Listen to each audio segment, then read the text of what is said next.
show 399. That show marks the week that I claimed that charisma meant so much more than content on the WIR.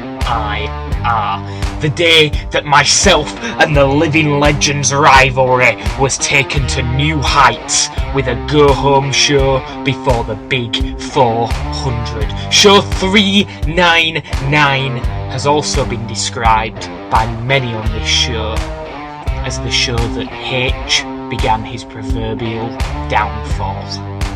Show 400, I lost in a landslide to the dark side with a rap from the Living Legend that claimed that I had a man crush on John Cena, and that hashtag has haunted me ever since. But what do? I pick myself up and I challenge Legend to a best of 7. The first ever on the WIR, my own creation. And it looks like I might just be sneaking in a victory. Then we get to the 7th battle. But no, I lose again. So I'm back to the bottom of the pile once again and have to work my way back up like I've done many times before. I defeat the pounds of justice and feel like I'm getting back into my stride. But then I stand face to face with the hallmark of Sweden and realise I gotta pull something big out of my bag. So I look to my past and I go back to being Mr. Gimmick Infringement. The gimmick that got me to the WIRX main event last year, and I still lost. And that means I gotta go back to the sidelines and watch the guy that I helped create the character he portrays today go on to bigger things with Captain Awesome. So this past week I sit at home listening to the WIR and I hear CBlock call me out. You'll know CBlock, the guy that drops amazingly produced calls every single time he shows up. Now, let me just have a minute to address CBlock with everybody else here to listen, and I want you to listen well. When I claimed at show 399 that charisma is greater than content, I lied. Charisma is a great thing to have, but content is a whole lot more important on this show. When you came in CBlock last year, you caught everyone's attention on your very first week. You had top quality production and execution, and as Dan said last week, you always make people feel something.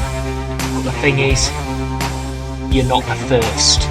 I've been listening to this show now for 3 years, and people like you come and go all the time. Piper the DJ, Gentle Beast, Rated R, Geek Boy CEO, and yourself. You all come in with a load of hype and people saying that you're the next main eventer to the WIR. But the truth is revealed weeks into your run when you run out of sustainable content, and we all realise that you're just phonies hiding behind bells and whistles. And then you disappear for weeks at a time, and people start to realise that you don't have the passion deep down that callers like Cataclysmic, The Rock, Rocky Mountain High, The Living Legend, and even myself have. Hell, I'm on call 77 this week, and I've only ever missed 1 week in that time, and that's because I was strapped up to a drip in the hospital and the doctor physically wouldn't let me. But I emailed because I love this show, and I will always be here to drop great content to it. It's funny, CBlock, that you brought up Bray Wyatt's promo on John Cena last week, because CBlock, you are just like John Cena. You're just like Hulk Hogan. You have all the hype and the bright colours and the awesome sound effects and the atmospheric movie-like music. But it's just a load of fodder to keep you bubble wrapped and hide away the fact that you have no talent in bringing top class content to the show. Don't get me wrong, not all fantastic production quality callers are the same.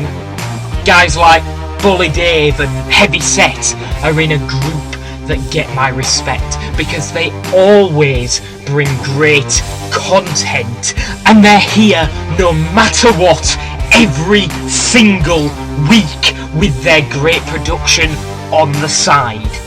But for every Heavy or Bully, there is one of you who feel that hiding behind the bells and the whistles means you don't need the great content.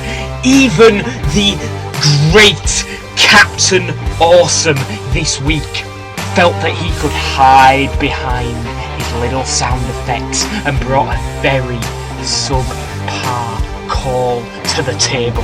And yet, he still won.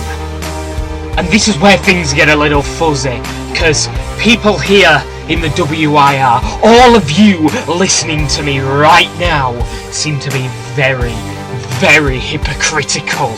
If a WWE star comes in with the bright lights and the killer theme song and a larger-than-life personality and gimmick, but just can't go in the ring, you shit all over them. But when callers like CBlock turn up, we give them unanimous praise. Well, I say no more.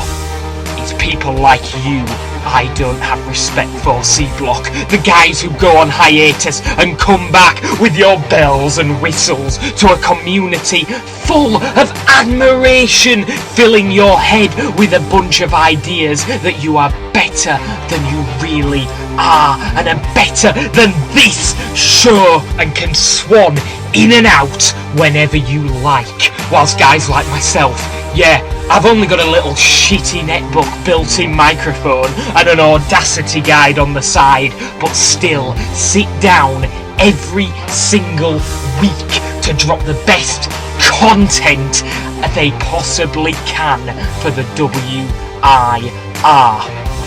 CBlock, even the WIRX WrestleMania needs part-timers in matches. So your challenge? I accept. You disagree with anything I've just said? Then prove me wrong. Bring your A game to the WIRX WrestleMania 3. Bring the best content you have. You referenced Bray Wyatt last week. Then prove to me you are like him and not John Cena, and can bring everything to the table. Just as I just proved to you, I can indeed cut a promo. You talk about the man in the mirror. You want to have a look in your own mirror, CBlock. I'll see you at WIRX WrestleMania 3.